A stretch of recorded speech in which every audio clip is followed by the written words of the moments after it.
Para sa isang lawyer ang manalong susukat sa katotohanan. Si Ira, isang lawyer na matapang. Nasabi ko ba sa iyo na total annihilation ang specialty ko? Walang ipinapatalong laban. Hindi na mahalaga kung ano ang totoo, ang importante nanalo tayo. Ngunit ang gumuguho niyang pag-ibig, Ganito na lang ba tayo? Hindi mo ako kakausapin, hindi mo ako hawakan, hindi ka man lang magpaparamdam sa akin? hindi na niya magawang ipaglaban. Nagbago ka na. Ako pa rin ang asawa mo. Nakipagkaibigan ka sa mga powerful na tao at tinapakan ng mahihina. Pero ang mas gusto mo, yung anak natin, kakalimutan mo na siya. Ano mo gagawa ng pagkapit sa batang patay na? Kinalimutan ko na ang batang yon. Wala kang karapatang kalimutan ng anak natin! Mag-divorce na tayo. Paano ka kakapit Sino ba tong babaeng to, Marvin? Anong klaseng babae siya?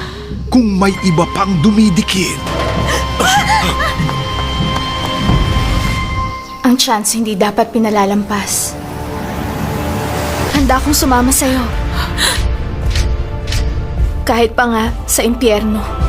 Ako nga palang wife ni Marvin Choi. Huwag na huwag kang magkakamali. Dahil kung hindi, ano? Eh di subukan mo para malaman mo. Huwag kang umalis. Huwag kang lumayo sa akin. Dito ka na matulog, ha? Hello? Honey?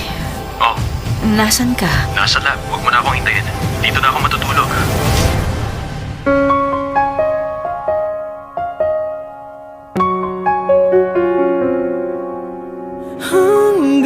Ako pa na mukha mo ipagpalit ako sa kung sino lang na babae. Bitiwan mo ako! Wala kang karapatan saktan ako ng ganito. Hindi na kita mahal. Wala na akong nararamdaman sa'yo. Hindi ka pwedeng umalis. Huwag nating sirain ang mga sarili natin. Please, wag mo ko iwan.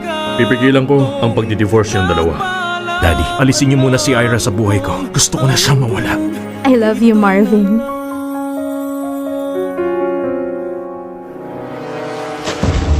From the first and true home of Asian novellas, Yung asawa mong tinapon mo, hindi na siya makakabalik. Kahit sinasabi mong nabura na siya sa isip mo, sa puso mo, hindi mo pa rin siya nalilimutan. Okay lang yan. Dahil ako ang buhay ngayon, ako ang mananalo. ang mukhang niloko mo noon, Ira! Sino ka ba? Ako nga pala si Yoli. Kamukhang-kamukha mo siya. ang mukha rin na kalolokohan mo ngayon. Nakakapikon lang yung kinukumpara niya ako sa ex-wife niya at hindi niya ginagamit ang utak niya. Kung kamukha man ni Yoli ang ex-wife mo, iiwanan mong kapatid ko at liligawan mo si Yoli? Girlfriend ko si Yoli. Hindi siya si Yoli, kundi asawa ko. Ang asawa mo, matagal nang patay. Please lang, lumayo ka sa kanya. Namimiss kita. Ilang beses ko bang sasabihin sa'yo, hindi nga ako ang asawa mo! Talikuran mo ang pangalan mo. Talikuran mo lahat. Magsimula ulit tayo. Hindi mo siya maagaw sa akin. Hindi ako papayag. Sa akin lang siya. Baka manakawang ka rin katulad ko. Ano? Sa tingin mo ba nanalo ka na? Magkikita pa rin tayo. I have a lover